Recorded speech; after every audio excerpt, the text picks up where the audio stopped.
This is a podcast from Rover. Hello, welcome in. You're locked on Rural Exchange, the show known as Rex here on Today FM, and you can listen to the podcast anytime on the Rover app. Download it, of course, and any other purveyor of fine podcast. All this thanks to Carter's Tyre. Carter's Tyres are the agricultural tyre specialists. Visit carterstyres.co.nz or call 0800 4Carter's Tyres. Coming up today, we're going to have a catch-up, a bit of an overdue catch-up, really, a bit of a scene setter for 2023 with National MP Barbara Kuriger. And, of course, we're going to put a spotlight on precision agriculture with Roscoe Taggart as well. But we want to kick the show off, and it's a slightly different approach to how our normal conversation is with a great friend and supporter of the show, Property Brokers, of course, Conrad Wilkshire, Property Brokers, Rural GM.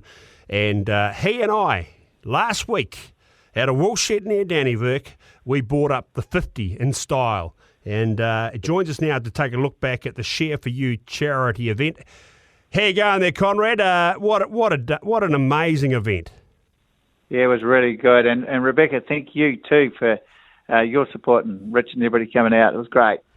Do you know, Richard was secretly hoping he was going to maybe get a call up. He bought his gear and he was everything just in case one of the two of you was unable to continue and he could just jump up there and, grab a shoot. Although there was no shortage. There was that young fella there too. He was pretty keen to get on. He was a bit disappointed. Oh, he was evil with me afterwards because I said to him that he might be able to do the 50th, and then I said, no. If I get to the catch for the 50th, Conrad's going to do it. Well, I wasn't very popular. Well, I tried to have a little chat with him afterwards, and he was still dark on you, Hamish. I know. Yeah, I think that was young Dan Billings' lad, Jed, I think. Jed. Jed. Well, I'll apologise to Jed. Yeah. No. But I tell you what, he's got a great bit of attitude. If it goes in the right direction, anything's going to be possible. I couldn't agree more. Yeah. No, it was good fun. And I look, Conrad, I through the sort of week that I've had with a bit of toothache, I won't go on about that. Don't bring the violins out, please. I've been thinking about analogies to what Dan Billing, Isaac Scott, Vaughan Wren and Adam Rowe achieved. And I honestly believe, I've never done an Ironman, but I've known people very well who do them. I reckon it was probably like doing back-to-back Ironmans with a 4-hour sleep in between, if you added sort of, or maybe 4 6-hour, 4 marathons with an hour in between them. I just can't. Yeah, it just blew me away. I just couldn't believe that they were still dropping tallies through the night at levels at or above where they kicked off, and then in their last 2 or 3 runs, this is run 10, 11, 12. Yep. They're so competitive. They were pushing each other at 116, 118 a run. Yeah. And I was just saying, you've got to be kidding me. And the other thing I couldn't believe was just they were literally going 1 for 1 still. Like the tallies between them, it was like 1 or 2 lambs. And this is over 1,300 lambs, Sean, 1,250 to 1,300 lambs. It was just incredible. I'm with you. We're all obviously some more sharing than others, let's be honest. But anybody who's done a half-day shearing knows what it looks like, and to be done 12 runs. Yeah. We know it's not the first time it's been done, but as I was speaking to Adam Rowe afterwards, they're full-time farmers. They're not full-time shearers, and they're dropping tallies like that. It's incredible. Yeah, I said that earlier too. That was the thing that really struck me. And I kept thinking, the tallies will taper off a bit, in the middle of the night or when they're getting really tired. And even I spoke to Isaac just before we left, and that was at the end of the 10th run, and he said, I think mine's about to bottom out. And then I looked at his final tallies when I got home, and they was better, as good as, if not better than the ones he'd done for the first 10 runs. And I just thought it was incredible. And went to leave and had a chat to Dan, and he was still smiling, but he was lying on the floor for a bit there, and you could tell he was hurting, but they were just incredible. Well, Dan was kind of hurting from the first run because he decided to do the whole thing with one hand, because he cut his hand quite badly on the first run quite early on, and so for quite a while there that was really ginger until it got numb. So, it's incredible. Yes, because What amazed me was the family support around the event on the night, and then all the volunteers, all the people that came in and had to crutch an extra, God knows how many extra lands, because they motored through probably a couple of thousand more than they thought they were going to get done. And, you look at the whole community that came in behind it. Yes. It just really reinforced about why we do what we do, and it was just a great Dannevirke community event. It raised an awful lot of money, more than they ever thought they were going to raise.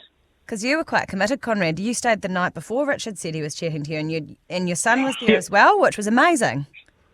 Yeah. I worry about that, because anything we were doing relative to what they were actually doing was pretty token. But we certainly stayed up late and got up early, and it was cool to be part of it. And obviously I needed to get that extra prep, and I had Hamish turning up, so I was doing the best I could. Did you have the Winnebago out? Did you were parked up there? Gee, I didn't realise that. Yeah. It was, I tried to keep in the car, but that wasn't working too well. So lots of long grass out there, so that worked quite well. It's a very mild night, so that worked easily. So we're into it. Oh, nothing like a bit of a kip under the stars. Yeah. I just thought I was very proud of both of you. And Hamish said, "Oh, we won't do the numbers." This was before the event. We were probably not going to be doing that many numbers. And I said, "It's not the number of lambs that you do. It's the fact that you both took the time to show up and be there." And I think that's what says the most. It's not about how many you shore or how good you are at shearing. It's about the fact that you both showed up and you did an amazing job. So I was really proud to be doing the rousing for you, and I thought you both did an amazing job. Thank you very much. Yeah. But, obviously Hamish is going to go to the numbers, isn't he? He can't miss his opportunity on national radio not to go to the number, I would have thought. Oh, no, I thought we were a very good team, and I probably, I might have just done one or two more, but that doesn't matter. The key thing was that when we got number 50, what people don't realise is that if I during number 49, I said to Conrad, "You're going to," like as in you are going to share this next one because I'm about to fall over.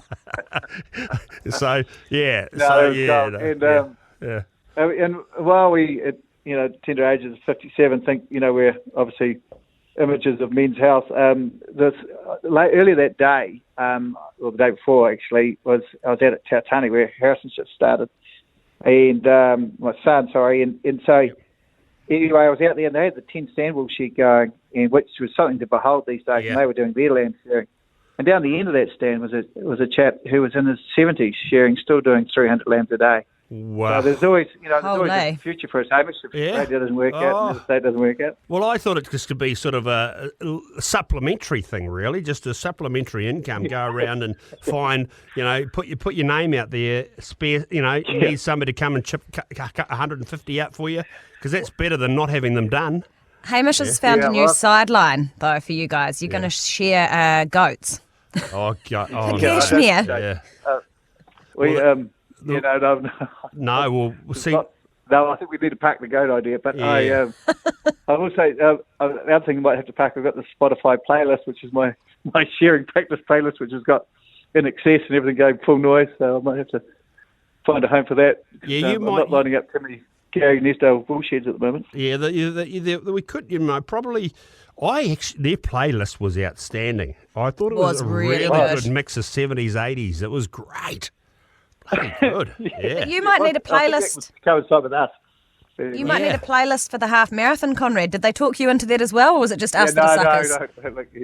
No. We'll start with we'll park where we got to. But look, at the end of the day, we did one run between us when these guys did 12 on the trot. It is huge, and but it's like these.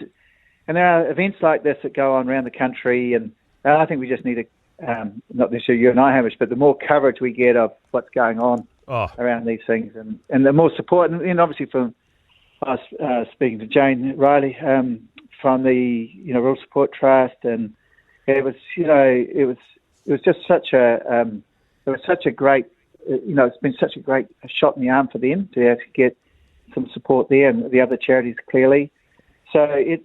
That's what it's all about, and it was good to be part of it. Yeah, absolutely it was. And Conrad, and the great team from Property Brokers, I am available again. If a similar event came up, I think we should be in like Flynn, but you know what? We should book 2 runs.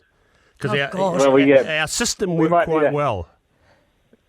Take on, we should probably challenge Jamie and Rowena and see how they get on. So we should make it a really good battle between the two of us. Well, to be fair to Jamie, here's 1-0 up on me, but that was only because I got so far in front of him I started laughing, and then I was so unfit and needed heart surgery about 3 months later. Anyway, my money's on Bex, so no worries. So look, and also rural real estate, it's still off to a good start in 23. So just on terms of, just in terms of matters closer to home, the market is definitely, having to make some adjustments around the interest rates and just the cost of capital. But we're still seeing, particularly in the lower north island at the moment, sort of same numbers of sales and the values are actually holding up well. And some of the strong dairy areas, we're starting to see probably a more measured approach just to actually try and get a fix on the season, the forward payout and the cost of borrowing around that. But we're still also seeing,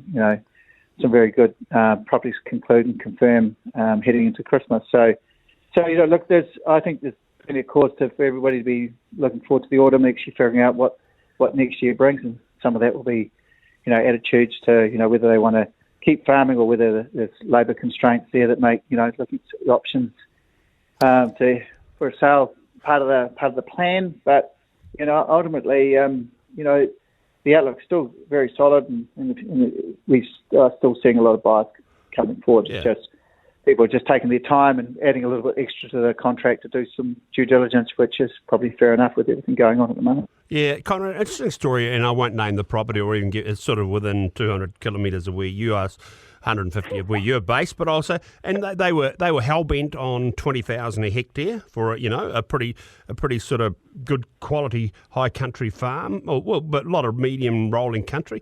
Anyway, then at the end of the day, the offer was at 17,000. They just sat down and said, "Hold on a minute, 10, 15 years ago, if we were looking at 17,000, sign it now."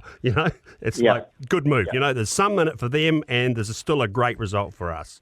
Well, I tell you what, someone can come and be my neighbour because our neighbours have just listed their farm with you, Conrad.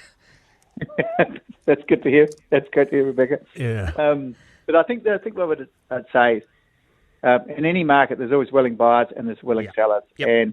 But ultimately, our role is to make sure they have got all the information around what the market's actually doing at the moment, and then it's really for the parties to make their own decisions and get their own advice, and for us to make sure they've got the best information to hand. And if we stay to that formula, people are pretty pragmatic. They're either looking for a next step or not. And the great thing that's present this year that's completely different to this time last year is the fact that if you do sell, you can actually have your money in the bank, and, which compared to the markets at the moment looks a lot more certain. And those rates are certainly very favourable compared to say 12 months ago. You can, in many instances, more than you can off the farm at the moment by just having sitting in the bank. So there are, there's always choices and options, and it really comes down to exactly that. What's the next steps, and what are the objectives for the next 10 years? Yeah, and I go back to you. Oh God, this is probably middle of last year. We were talking about this. In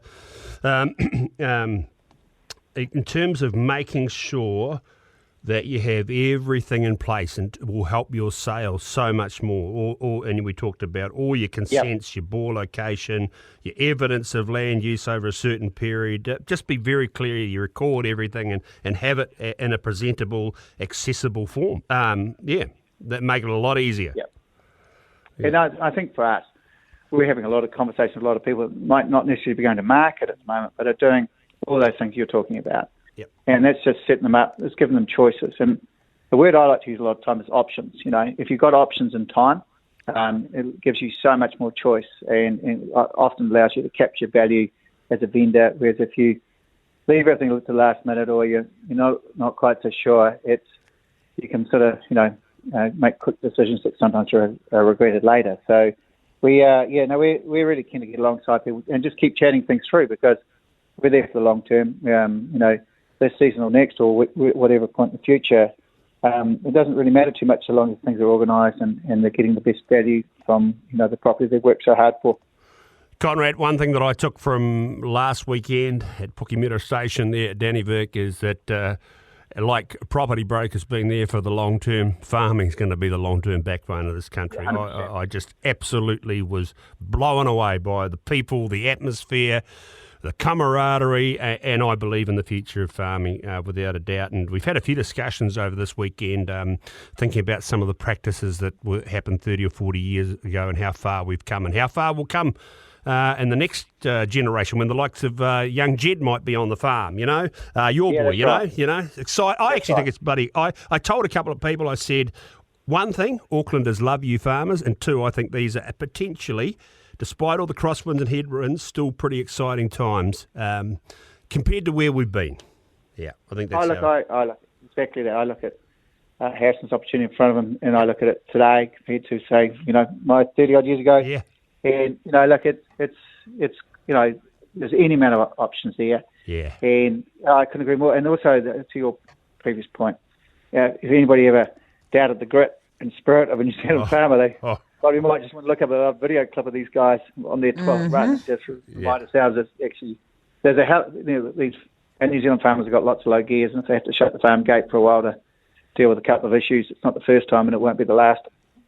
Conrad Wilkshire, before you go, GM Property Rural for Property Brokers, just letting you know that, what's the date? I know you dodged it earlier on in the conversation. Yeah, he did. He sidestepped that really well. Yeah, you dropped down onto the long blow and came firing down the last side quicker than a quick thing to avoid talking about this half marathon.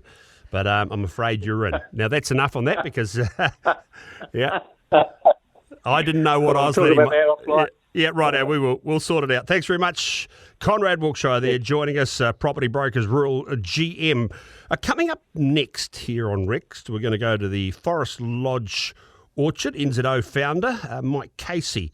It's been a great season for the old cherries in Otago. Oh, Bex. I had some... My sister had, with my little, the aforementioned root canals and pain, she had some frozen pitted cherries in the freezer. Man, were they good. Yeah, that sounds delicious. Yeah, and then then the little trick she said, pour some cream over them. That sounds like the least painful part of the that was the root canals. Cooling the mouth and helping it. It was all medicinal, see? Yeah. Rightio, we'll talk a bit about cherries and things next here on Rex.